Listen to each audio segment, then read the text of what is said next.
probably the best thing to do would be to start with kind of a formal definition of kind of contextual communication.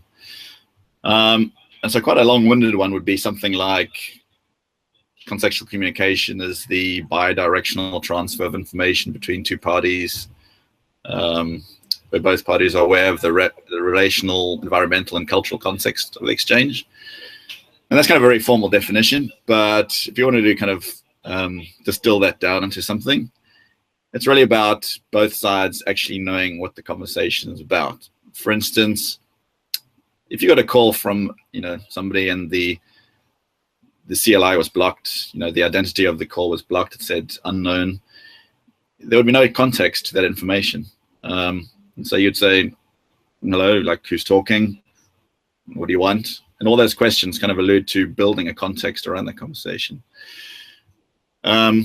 But if you received a phone call, for example, from somebody within your address book, say from your friend, like John's phoning you, you kind of know what that's about. So there's a bit of extra context in there, but you wouldn't actually know what John wanted to speak to you about.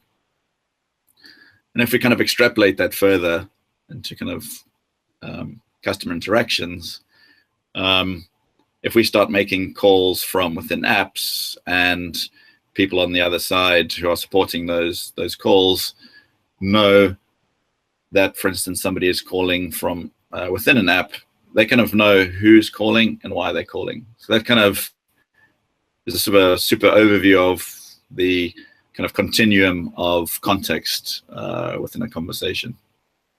Right, great. And you sort of alluded to this towards the end of your answer, but thinking about that within the context of customer engagement, right? If I'm a brand and I want to have a conversation with my customer, what does that look like, just in terms of a use case or a scenario?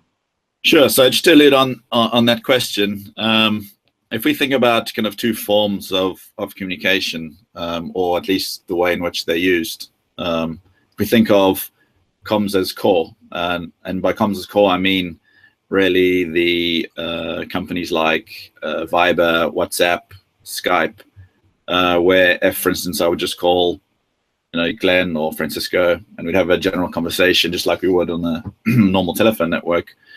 There's not much context around that. Whereas if, for instance, we start talking about companies that use what we call comms as a feature, we're really talking about things like sharing economy or symmetrical marketplaces.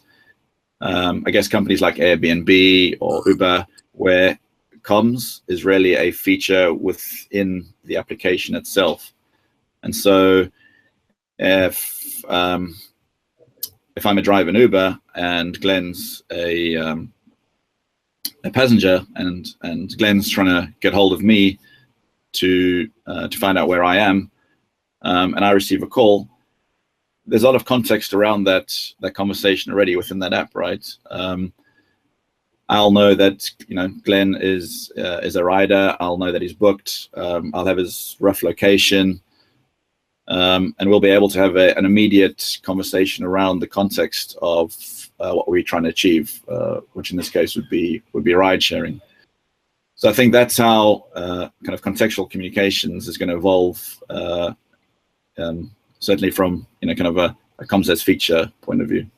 Great, thank you for that. And so talk a little bit more about kind of the technology that would need to be there to sort of enable this, right? So we've talked up, I think at a pretty high level, which gave great context. But sort of what has to be there, sort of under the covers to make this work? Sure. So if we go back to kind of pre-internet days, I guess the main technologies that kind of we all used to were normal telephone calls, right? We used to call each other on what's commonly referred to as the PSTN, the public switch telephone network.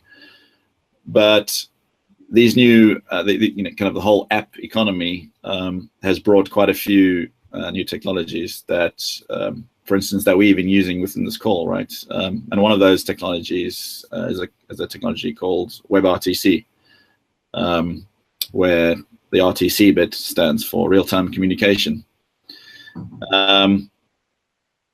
And these technologies are a group of protocols and codecs and technologies based predominantly around IP communications.